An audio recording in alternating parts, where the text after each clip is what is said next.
ओम नमो भगवते वासुदेवाय। स्वागत है आपका हमारे चैनल पर। आज के इस वीडियो में आप श्रवण करेंगे श्रीमद् भगवत गीता का दूसरा अध्याय महात्म के साथ।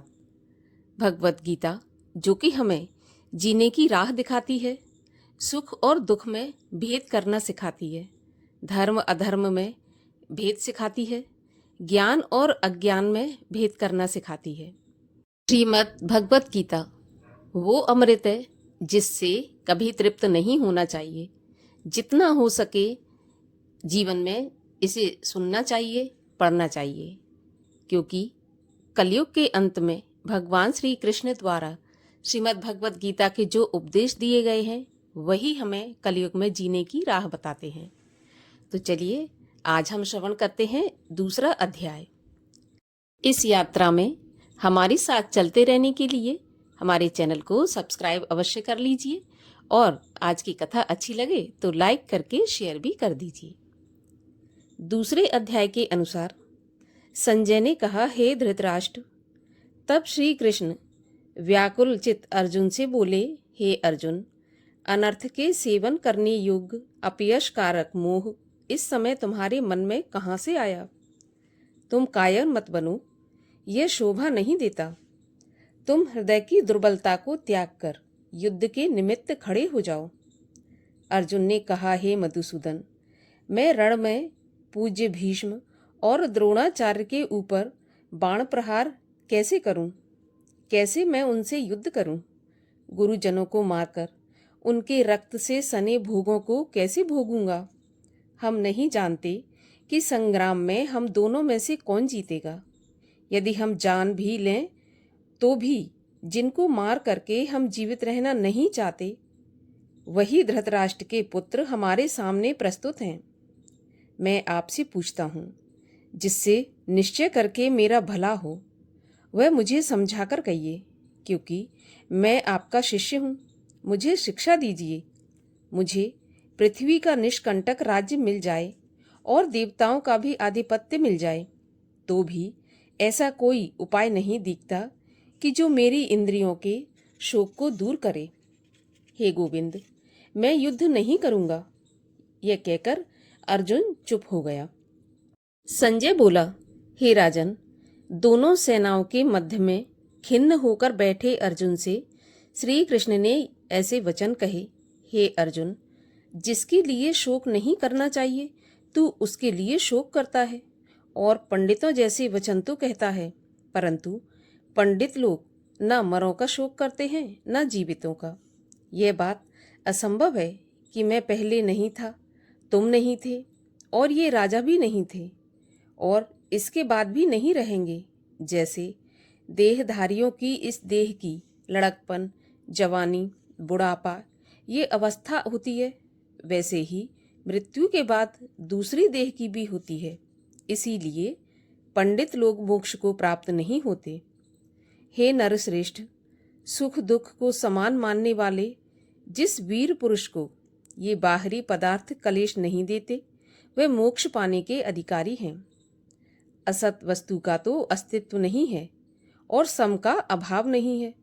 इस प्रकार इन दोनों को ही तत्वज्ञानी पुरुषों ने देखा है।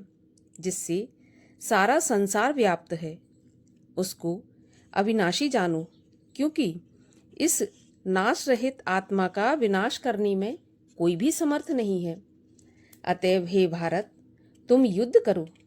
जो पुरुष इस आत्मा को मारने वाला तथा जो मरने वाले मानते हैं, वे दोनों ही अज्ञानी हैं, क्योंकि ये आत्मा न मरती है न मारती है। आत्मा न कभी जन्मती है और न कभी मृत्यु को प्राप्त होती है। नष्ट होने पर भी वह नाश को प्राप्त नहीं होती। जो पुरुष इस आत्मा को नित्य अविनाशी, निर्विकार और अजन्मा जानता है, वह किसको घात कराएगा और किसको मारेगा। जिस प्रकार मनुष्य पुराने वस्त्र को फेंककर नए वस्त्र ग्रहण करता है, उसी प्रकार आत्मा पुरानी देह छोड़कर नई देह धारण करती है। आत्मा को शस्त्र नहीं काट सकते, अग्नि नहीं जला सकती, जल भिगो नहीं सकता। यह अविनाशी, सर्वव्यापी, स्थिर, अचल और सनातन है। ये इंद्रियों से नहीं जानी जाती, ये कल्पना से भी परे है। इसलिए ऐसा जानते हुए तुम्हें शोक करना उचित नहीं है। हे महाबाहो, यदि तुम इस आत्मा को नित्य जन्म लेने और नित्य मरने वाली मानते हो तो भी तुमको शोक नहीं करना चाहिए, क्योंकि जो जन्मा है उसकी मृत्यु और जिसकी मृत्यु हुई है उसका जन्म तो निश्चय है। अतएव जो बात अनिवार्य है उसके लिए सोच करना व्यर्थ है। जन्म लेने से पहले क्या था किसी को क्या मालूम, फिर मरने के पीछे क्या होगा यह भी कोई नहीं जानता। ऐसी दशा में किस बात का सोच करना तुमको उचित है। इस प्रकार सब प्राणियों के विषय में तुमको सोच करना उचित नहीं है। अपने धर्म को भी सोचकर तुमको घबराना उचित नहीं है, क्योंकि क्षत्रिय को धर्मपूर्वक युद्ध से और कुछ भला करने वाला नहीं है।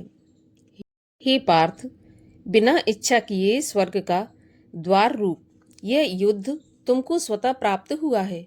यदि तुम अपने धर्म के अनुसार इस संग्राम को नहीं करोगे तो अपना धर्म और बड़ाई खो बैठोगे। सब लोग सदा तुम्हारी अपकीर्ति करेंगे और प्रतिष्ठा वाले पुरुषों के लिए अपयश का होना मृत्यु से भी बढ़कर होता है। हे महारथी, ये समझेंगे कि अर्जुन डरकर संग्राम से हट गया और अब तक जो लोग तुम्हारा मान करते थे वे अपयश करने लगेंगे। शत्रु लोग तुम्हारे पराक्रम की निंदा करते हुए अनेक प्रकार के दुर्वचन कहें। इससे बढ़कर दुख तुमको और क्या होगा। यदि तुम युद्ध में नष्ट हो गए तो स्वर्ग का सुख भोगोगे और जीतने पर पृथ्वी पर राज्य करोगे। इसलिए युद्ध के निमित्त दृढ़ प्रतिज्ञ होकर खड़े हो जाओ। सुख दुख, लाभ हानि, जय पराजय इनको समान समझकर लड़ने के लिए तैयार हो जाओ। ऐसा करने से तुम पाप को प्राप्त नहीं करोगे। हे पार्थ, यह ज्ञान उपदेश ज्ञान योग के विषय में तुमसे कहा गया है। अब निष्काम कर्म योग के विषय में सुनो। जिस काम को पाकर कर्म बंधन से तेरी मुक्ति होगी। कर्म योग मार्ग एक बार प्रारंभ किए बिना कर्म का नाश नहीं होता और विघ्न पड़ने पर भी शुभ फल होता है, और इस कर्म का केवल प्रारंभ ही संसार के भय छुड़ाकर पूर्ण ब्रह्म प्राप्ति कराता है। निश्चय करने वाली बुद्धि इस निष्काम कर्म में एक ही है और कामना वाले पुरुषों की बुद्धि एकाग्र नहीं रहती, उनकी शाखा प्रशाखाएं होती हैं। ऐसी दशा में मनुष्य संदेह में रह जाता है। हे अर्जुन, अज्ञानी उस पुष्पिता वाणी को ही स्वर्ग सुख से बढ़कर कुछ नहीं समझते।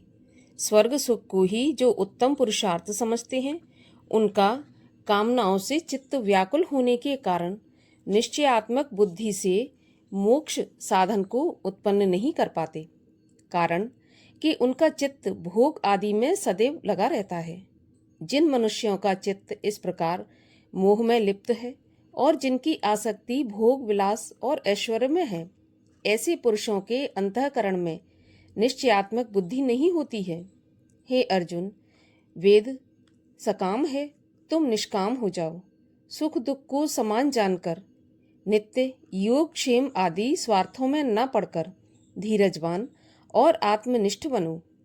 जैसे छोटे छोटे अनेक जलाशयों में मनुष्य का कार्य सिद्ध नहीं होता है, बड़े जलाशयों में वे सब प्रयोजन अनायास ही सिद्ध हो जाते हैं। उसी तरह संपूर्ण वेदों में ये कहा हुआ काम कर्मों का फल ब्रह्म में भक्ति रखने वाले मनुष्य को सहज ही प्राप्त हो जाता है। तुमको केवल कर्म करना चाहिए, फल तुम्हारे अधिकार में नहीं है। तुम ना तो फल की अभिलाषा से काम करो, ना ही निकम्मे बने रहो। फल की आशा त्याग कर कार्य की सफलता को समान मानकर तुम योगस्थ होकर कर्म करो। यही कर्म ज्ञान योग है। इस बुद्धि योग सहित कर्म से अन्य कर्म अत्यंत हीन है, इसलिए तुम बुद्धि योग का आश्रय ग्रहण करो। फल की इच्छा रखने वाले निकृष्ट होते हैं। निष्काम कर्म करने वाला पुरुष ईश्वर कृपा से इसी संसार में सुकृत तथा दुष्कृत इन दोनों ही का त्याग कर देता है। इसलिए तुम निष्काम कर्म से प्रवृत्त हो जाओ। कर्म फल को त्याग कर ही बुद्धि युक्त ज्ञानी पुरुष जन्म बंधन से हटकर मोक्ष को प्राप्त होते हैं। जब तुम्हारी बुद्धि मोह जंगल के बाहर निकल जाएगी, तब तुम्हारा मन आगे सुनने वाली तथा हुई बातों से विरक्त हो जाएगा। अनेक श्रुति स्मृतियों में वचनों को सुनने से तुम्हारी बुद्धि भ्रमित हो गई है। जिस समय वह निश्चल होकर आत्मा में स्थित होगी, तभी तुमको तत्व ज्ञान प्राप्त होगा। अर्जुन ने पूछा, हे केशव, आत्म स्वरूप में निश्चल बुद्धि वाला किसको कहा जाता है? उसके लक्षण क्या हैं? तब श्री कृष्ण जी बोले, हे अर्जुन, जो महापुरुष मन की सब कामनाओं को त्याग देता है और अपने आप में ही प्रसन्न रहता है, उसको निश्चल बुद्धि कहते हैं। दुख में किसके मन को खेद नहीं होता और सुख में किसको आसक्ति नहीं होती, और प्रीति भय क्रोध जिसके जाते रहते हैं, वह महात्मा स्थिर बुद्धि वाला मुनि कहलाता है। जो शुभ पदार्थ प्राप्त होने से खुशी नहीं करता, अशुभ से दुख नहीं करता, उसी को स्थिर बुद्धि जानना चाहिए। और कछुआ जैसे अपने अंगों को सिकोड़ लेता है, उसी तरह जो पुरुष अपनी इंद्रियों को विषयों से हटाता है, उसी की बुद्धि स्थिर जाननी चाहिए।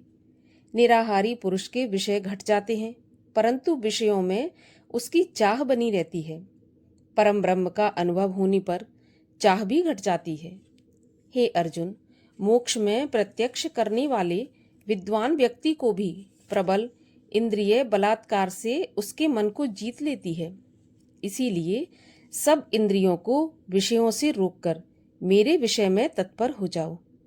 जिसने इंद्रियों को वश में कर लिया, उसी की बुद्धि निश्चल है। जो पुरुष विषयों के ध्यान में रहता है, उसकी प्राप्ति हो जाती है। प्राप्ति होने से कामना होती है और इच्छा के पूर्ण न होने से क्रोध की उत्पत्ति होती है। क्रोध से अविवेक होता है, अविवेक से स्मरण शक्ति नष्ट हो जाती है और स्मरण शक्ति का नाश होने से बुद्धि का क्षय होता है। जिसकी बुद्धि का नाश हुआ है, वह विनाश को प्राप्त होता है। जो पुरुष राग द्वेष से रहित हो अपने मन को वश में रखता है, वह शांति को प्राप्त होता है। शांति मिलने पर सब दुखों का नाश हो जाता है। प्रसन्न चित्त वाले की बुद्धि निश्चल होती है। जो पुरुष योग युक्त नहीं है, उसकी निश्चल बुद्धि उत्पन्न नहीं होती। ईश्वर में भावना नहीं होती। भावना के न होने से शांति प्राप्त नहीं होती। अशांत को सुख कहाँ से मिलेगा? जैसे वायु नाव को जल में खींच ले जाती है, उसी प्रकार इंद्रियां उस पुरुष की बुद्धि का नाश कर देती हैं। जिसका मन विषय सिद्धि से इंद्रियों के पीछे लग जाता है। इस कारण हे महाबाहो, जिसने इंद्रियों को विषयों से सर्वथा रोक कर रखा है, उसकी बुद्धि स्थिर है।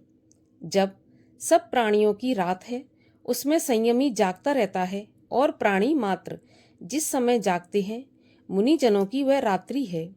जल से भरे समुद्र में और नदियों का जल भरने पर भी वह अपनी मर्यादा पर रहता है। उसी प्रकार जिस पुरुष में इच्छा के न रहने पर भी सब विषय भोग प्रवेश करते हैं, उसी को शांति मिलती है। विषयों की इच्छा करने वाले को शांति कभी नहीं मिलती। जो सब कामनाओं को छोड़कर तथा इच्छा रहित विचरता है और ममता अहंकार जिसमें नहीं है, वह शांति को प्राप्त होता है। हे पार्थ, ब्रह्म स्थिति यही है। ऐसी स्थिति मिल जाने पर प्राणी फिर मोह में नहीं फंसता और अंत समय में निर्वाण ब्रह्म को प्राप्त होता है। यहाँ पर दूसरे अध्याय की कथा का समापन होता है। अब सुनते हैं दूसरे अध्याय का महात्मा। भगवान श्री नारायण लक्ष्मी जी से बोले, हे लक्ष्मी, दक्षिण देश में एक पूर्ण नाम का नगर था। वहाँ एक देव सुशर्मा धनवान रहता था। वह साधु सेवा करता था। जब संत सेवा करते बहुत दिन बीत गए, तब एक बाल नामक ब्रह्मचारी आया। उसकी सेवा बहुत करी और विनय करी कि हे महाराज, मुझे कृपा करके श्री नारायण के पाने का ज्ञान उपदेश दीजिए, जिससे मेरे जीवन का कल्याण और मुक्ति हो। तब ब्रह्मचारी ने कहा, मैं तुझे गीता जी के दूसरे अध्याय का पाठ सुनाता हूँ, जिसके सुनने से तेरा कल्याण होगा। तू श्रवण कर। एक अयाली वन में बकरियां चराता था और वहां मैं भजन करता था। एक दिन रात को अयाली बकरियां लेकर घर को चला तो मार्ग में एक शेर बैठा था। एक बकरी सबसे आगे चली आती देखकर शेर भाग गया। तब अयाली यह आश्चर्य देखकर बड़ा चकित हुआ और मैं वहां आ खड़ा हुआ। तब उस चरवाहे ने मुझसे कहा कि मैंने ये आश्चर्य देखा कि बकरी को देखकर शेर डर से भाग गया। तुम तो त्रिकाल यज्ञ हो, यह वृत्तांत मुझे बताओ। तो संत ने कहा, अयाली, मैं तुझे एक पिछली वार्ता सुनाता हूँ। यह बकरी पिछले जन्म में डायन थी। जब इसका पति मर गया तब यह बड़ी डायन हो गई। जिस सुंदर लड़के को देखे खा ले। और यह शेर पिछले जन्म में फंदक था। वह पक्षी पकड़ने जब जंगल गया और डायन भी जंगल में गई तो वहां डायन ने उस फंदक को खा लिया। अब वही फंदक शेर हुआ है और यह डायन बकरी हुई है। शेर को पिछले जन्म की खबर है, इसलिए बकरी को देखकर शेर ने जाना कि अब ये मुझे खाने आई है और वह इससे डरकर भाग गया। तब अयाली ने कहा कि मैं पिछले जन्म में कौन था? तब संत ने कहा, तू पिछले जन्म में एक चांडाल था। अयाली बोला, हे ब्रह्मचारी, कोई ऐसा उपाय भी है जिससे हम तीनों ही अधम देह से छूट जाएं? तब संत ने कहा, हम तुम तीनों का उद्धार करते हैं। ये कहकर संत ने गीता जी के अक्षर सुनाए। तब उसी समय आकाश से विमान आए।